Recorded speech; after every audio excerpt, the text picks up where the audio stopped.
June has always been an exciting month for gamers, mainly for two reasons: E and 3.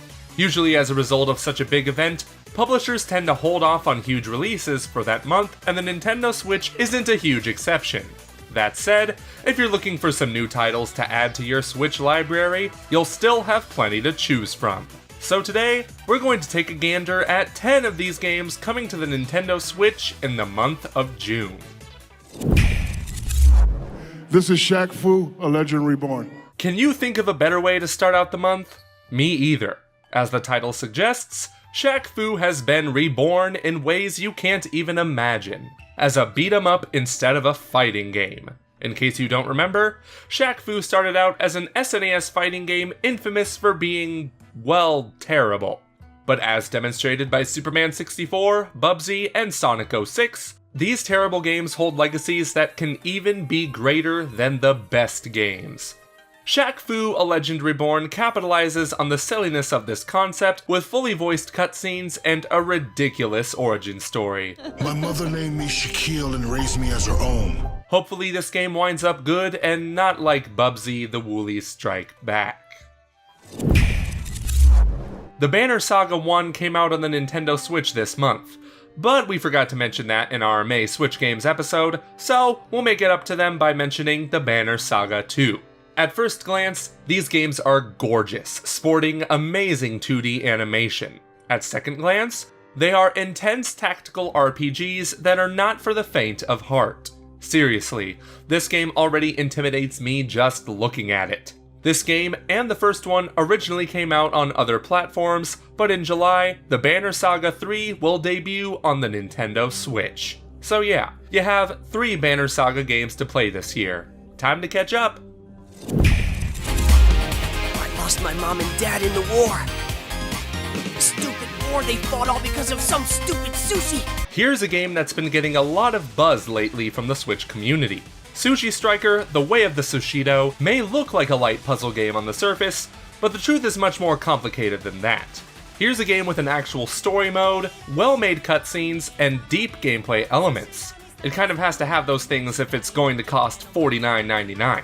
If you want to know what we're really talking about, there's a free demo on the eShop you can check out. Sushi Striker will also incorporate online elements if you really need something to sell you on the Nintendo Switch Online in September. It might just be one of the surprise hits on the Nintendo Switch and 3DS. I don't know about you guys, but I like LEGO games a lot, and I also like The Incredibles, and it's about damn time we got a sequel after 14 years of waiting. Of course, the developers at Traveler's Tales knew this and made LEGO The Incredibles. Also releasing on other platforms, players will go through the events of the 2 movies, playing as all 4 members of The Incredibles, Frozone, and you know what? It's a LEGO game. You're going to be playing as literally everybody, even Jack Jack. I'm not joking. If you or your kids are fans of LEGO games, this is probably already on your list. If you are a fan of classic games, you're going to want to keep your eyes on the 25th anniversary edition of Flashback, a remaster of the hit 1993 game. This version will come with a rewind feature similar to the Mega Man Legacy Collection, a tutorial if you have trouble with the interesting controls, and the ability to play either the remastered mode or the classic one. It's quite literally a flashback into the older days of gaming. There's also this sweet collector's edition for fans. This is definitely one of those games ideal to be played in handheld mode. Oh god, another Mario Tennis game? Spare us, Nintendo, we barely survived the holiday season where all you released was Mario Tennis Ultra Smash. Okay, let's take a step back and really analyze what Mario Tennis Aces has to offer. Oh look, content! It's very apparent that Mario Tennis Aces will try to right the wrongs of Ultra Smash by incorporating a story mode, more than 2 courses, and a well-constructed online multiplayer. And you know what? It looks fun. I've personally never played a Mario Tennis game, but I excessively played Wii Sports Tennis, so if this game is more of that with even better features and powers, sign me up. And on June 1st to 3rd, there will be an online demo tournament, so mark your calendars to put your Mario Tennis skills to the test. If Sushi Striker wasn't enough to satisfy the part of your brain that loves fast-paced puzzlers, then you might have a look at Lumine's Remastered. It's like Tetris, but more insane. Truth be told, I don't even know what's going on here. I'm not even that good at Tetris, but this... oh boy, I'm kind of scared, guys. Next one, come on! Ah, now here's something more familiar. Bethesda is on a roll with their support for the Nintendo Switch with Wolfenstein 2: The New Colossus. If you're a fan of how the developers at Panic Button handled their port of Doom, you can probably expect them to do just as good with Wolfenstein. In this game, you'll be playing as B.J. Blazkowicz in an alternate 1960s USA where the Nazis won World War II and have taken over. Fair warning though, if you're expecting something like Doom, you may just die, since Wolfenstein relies more on cover than Doom. Still, if you're in the mood for some brutal takedowns and flying bullets, you're definitely going to want to pick this bad boy up. Also, the narrative of Wolfenstein is fascinating, with cutscenes that are on the same level as those created by Naughty Dog. Speaking of Naughty Dog... this is insane. Or should I say, insane. The first 3 Crash Bandicoot games, originally released on the PlayStation 1, will make their debut on a Nintendo console with the Crash Bandicoot Insane Trilogy.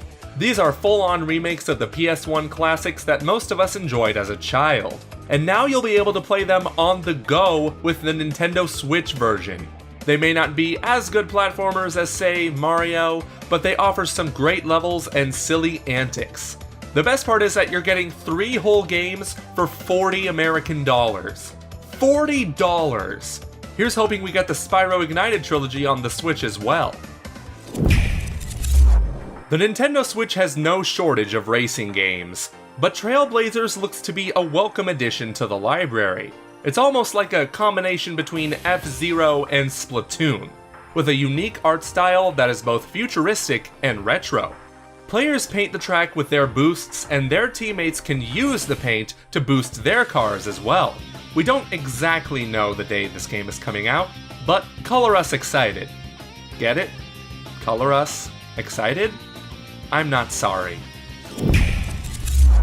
Though not technically a game, we couldn't resist bringing up the Donkey Kong Adventure expansion of Mario Rabbids Kingdom Battle. Rabbid Kong was a great addition to the game, but he certainly doesn't compare to the leader of the bunch. You know him well. He's finally back to kick some tail. I'll stop. This expansion adds a whole new area you can access after beating World 1. You'll play as Donkey Kong, Rabbid Peach, and Rabbid Cranky Kong in some new levels that expand the game's playtime by about 10 hours. That's pretty meaty. And who knows? This probably won't be the only expansion released for the game, so you can expect Mario and the Rabbids to stay for a while. So there you go. If you had no idea what Switch games you wanted to pick up in June, hopefully we helped you out just a little bit. But chances are, you're going to want to save your money for the games they'll be announcing at E3 2018, which is now less than 2 weeks away. But that's not all, since Friday, June 1st at 5 PM ET, 2 PM PT, 22:00 GMT and 23:00 CET, we're hosting our in-depth Nintendo Switch E3 2018 prediction YouTube livestream discussion with our good friend Rogersbase. We promise great entertainment value and insightful discussions, as this panel with me, Conrad, Joseph and Roger will go far and wide when it comes to Nintendo Switch's lineup in late 2018, 2019 and beyond. A good idea to not miss the event is to follow us on our Twitter account at Common Realm, where we will tweet about the event and how to get your questions brought up through donating in advance of the stream. We'll be riding this hype train all the way to the event, and we would like to hit 150,000 subscribers by that time. So if you liked this video, hit that thumbs up, and if you want to know when we upload a new video, hit that subscribe and notification bell. Our next video is coming out this Thursday, and it's about a certain intergalactic bounty hunter. This just in. According to Cerebi.net, it appears that we're just days away from a great Pokemon Switch reveal. So if it happens by this Thursday, the Metroid video will be pushed to Sunday, as we will have to make an Inside Pokemon Switch special as soon as Game Freak shows the goods. We'd also like to thank our patrons, including royal producer Kenyatta Ali, for their contributions to the realm. If you'd like to support us even further in exchange for some awesome perks and swag, visit patreon.com/commonrealm. But in the meantime, girls and guys, we will see you this coming Thursday.